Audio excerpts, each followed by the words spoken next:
We are going to start listening to what Red has to say about their experience. I am just going to present his profile. He's the leader of the disarmament program in WLPF, and they is part of the international campaign for the abolition of nuclear weapons, and the one to stop kill robots. Their book, Smashing the Turkey, is an account of the work from activists and diplomats to forbid nuclear weapons and challenge the nuclear orthodoxy.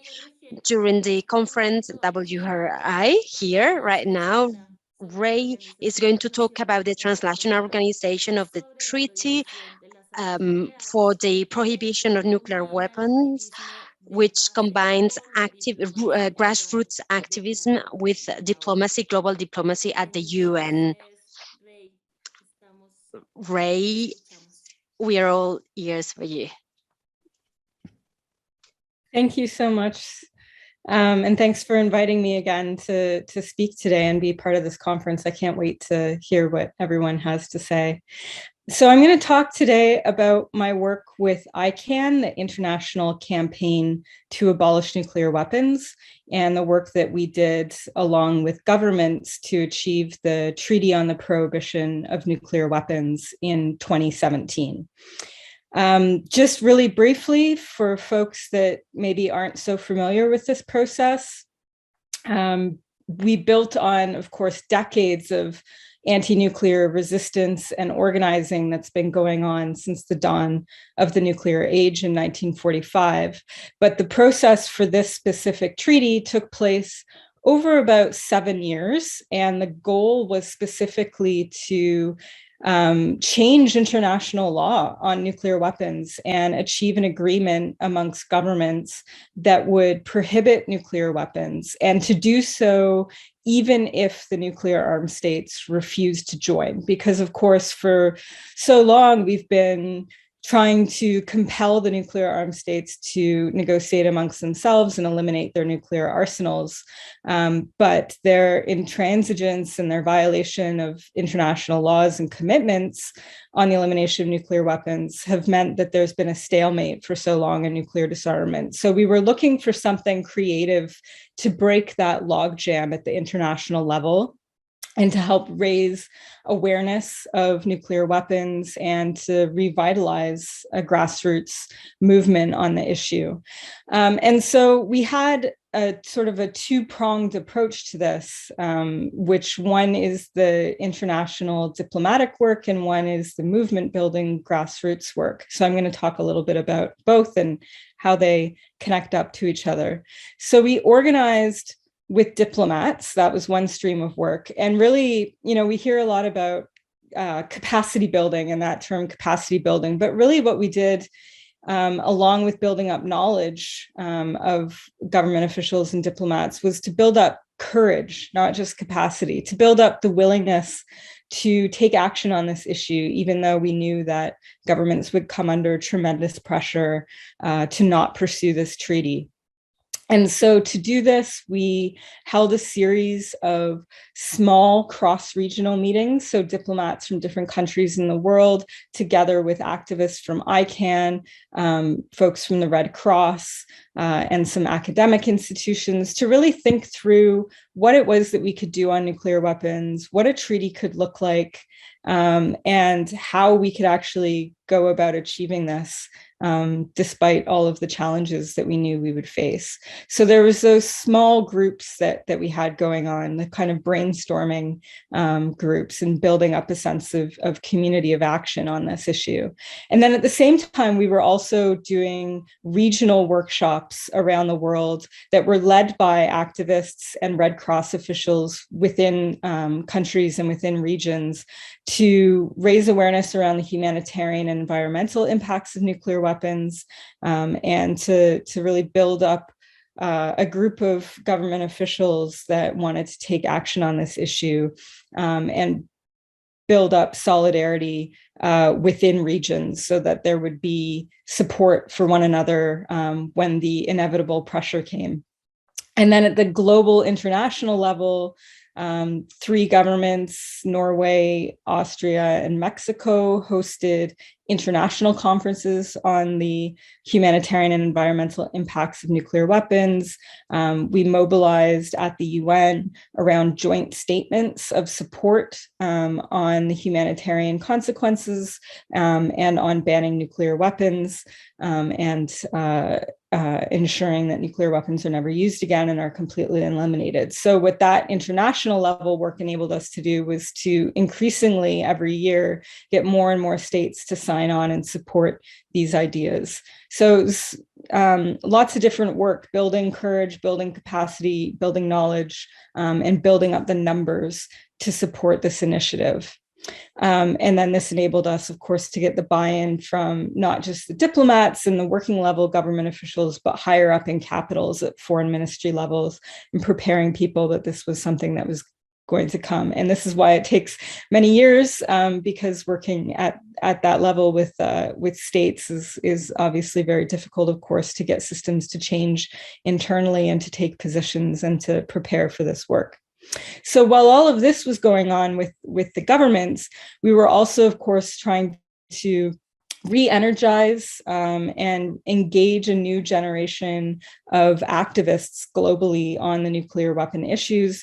So we had ICANN campaigners at national levels that worked locally and regionally, doing this government work that I've described, of course, but also doing more public campaigns, engaging youth and faith groups, working with other initiatives and campaigns as well to make it more of a solidarity initiative with other issues. Of course, there's many things wrong with our world, as is going to be discussed throughout this conference, but it was important that we try and connect up to different movements and build on the knowledge and expertise and strategies of different work that was going on around the world in different countries. So connecting up to different social justice movements, drawing on experience that people have from other campaigns. A lot of the people that ended up working as ICANN campaigners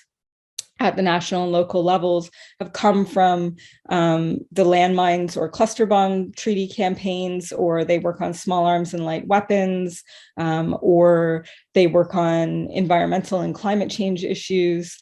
And then also having a feminist and anti-racist and environmental approach to our work and making sure that we're in solidarity and learning from and supportive of these other elements in society. So that was kind of the work at the grassroots level. And then, of course, ICANN campaigners from these local national contacts came to the UN, came to the other international conferences that were hosted by governments, engaged directly with the diplomats from their countries there. That's not an easy feat. You need money to do things like that. So that's not something that's accessible to every campaign or initiative. We were fortunate to have the funding to be able to bring folks to the UN in Geneva and New York. And that was an important aspect of the work as well for how we achieved the treaty. So, of course, we were told for so long, you'll never achieve the treaty, you'll never even get negotiations going. If you do somehow get a treaty, it'll never enter into force. All of this has been proven wrong over time. The treaty was adopted at the UN in July 2017, and it entered into force January this year, 2021, and more states are joining all the time. The first meeting of states parties of the treaty is going to convene in March in Vienna. We hope, COVID permitting. We'll see how that's going. But in the meantime, we're doing a lot of work, of course, with governments to get governments to join, but also to continue to raise awareness of the treaty and the importance of nuclear disarmament. So I wanted to talk a little bit about that ongoing work now as well. So we have something called the ICANN Parliamentary Pledge, which is getting members of parliament, or in the United States, members of Congress, to indicate their support for the treaty, call on the government to sign and ratify the treaty or accede to the treaty. So that's work that now has thousands of members of parliament and Congress that have endorsed that, including from, in many places, members of ruling parties, as well as a lot of support from opposition parties, which is important because then when governments change in elections, we have other people that are lined up that are already in support of the treaty. We're also working at the city level in ICANN. So we have an ICANN city appeal, and I'm going to post all these links in the chat once I'm finished speaking, so that you can go find more information. The ICANN cities appeal is basically city level legislation that indicates support for the treaty, calls on the government to join, and in some cases calls for divestment of city pension funds from nuclear weapon producers. And so what's interesting about the cities appeal is that this is work going on in nuclear armed states and nuclear supportive states, the allies, the umbrella allies, NATO states, for example. And so it's to shore up support and also public awareness. It's a great way to have debates at city council and to do grassroots activism and organizing to raise awareness of the issue. Another really important initiative that we have underway is divestment. We have a Don't Bank on the Bomb project run by ICANN and PUCs. And here we're trying to get banks, pension funds, other financial institutions to withdraw their money from nuclear weapon producing companies and to have ethical guidelines that prohibit their investment in nuclear weapons in the future. And what's interesting about this work is we started doing divestment work long before we had the treaty, but we faced some resistance from banks and other financial institutions who might have already had, for example, divestment policies around landmines and cluster bombs. And what they said to us was, those weapons are illegal. They are outlawed under international law. So of course we are divesting from them, but nothing like that exists on nuclear weapons. So we've gone back to them once we achieved the Treaty on the Prohibition of Nuclear Weapons. And a lot of these pension funds and financial institutions are now agreeing to divest. And this is true in terms of countries that have not yet joined the treaty. This is where a lot of the divestment work is happening. So this is regardless of the actual support from the government. Even government pension funds are being divested from governments that haven't yet joined the treaty. So this is really incredible, meaningful work affecting the political economy of nuclear weapon, and as well as social support for nuclear weapons and furthering the stigmatization. ICANN also has a Schools of Mass Destruction initiative, which is looking at specifically right now in the United States, but it can be expanded to other nuclear armed states as well, looking at the connections between university programs and the pipeline to nuclear weapon labs, but also looking at the ways that schools have contracts with the weapon labs, Lockheed Martin, Raytheon, companies like this that are involved in weapons production, and trying to get students to work on divestment of their schools from the nuclear weapon enterprise. And then finally, the last thing I want to mention is the work that we're doing right now in the nuclear supportive countries. So of course, we are doing work in nuclear armed countries to encourage governments to disarm, but we also see that pressure needs to come from the so-called umbrella states, the states that support the US possessing nuclear weapons, for example, as part of NATO. And so peeling off these countries and undermining their support for nuclear weapons and getting some of them to join the treaty is going to be really, really imperative for changing things at the global level. And we're seeing action taking place at many levels. So we're using the stigmatization from the treaty to try and counteract pressure from the United States on its NATO allies to not join the treaty. It's really a fight over the narrative of the world.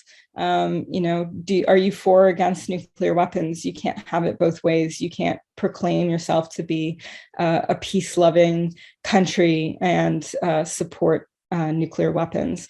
And so there's a lot of action taking place at the nuclear weapon bases in the countries in Europe that host nuclear weapons, at nuclear armed state embassies within some of these countries. There's other public stunts. In Australia, for example, they did a bicycle ride from Melbourne to Canberra to raise awareness. So there's a lot of really creative work that's going on in many different countries to try and use the treaty to further nuclear disarmament and further undermine public support for nuclear weapons. So that's just some of the stuff that we're doing, and I hope that's of interest and use to others that are building and working on campaigns, and happy to answer any questions during the question period.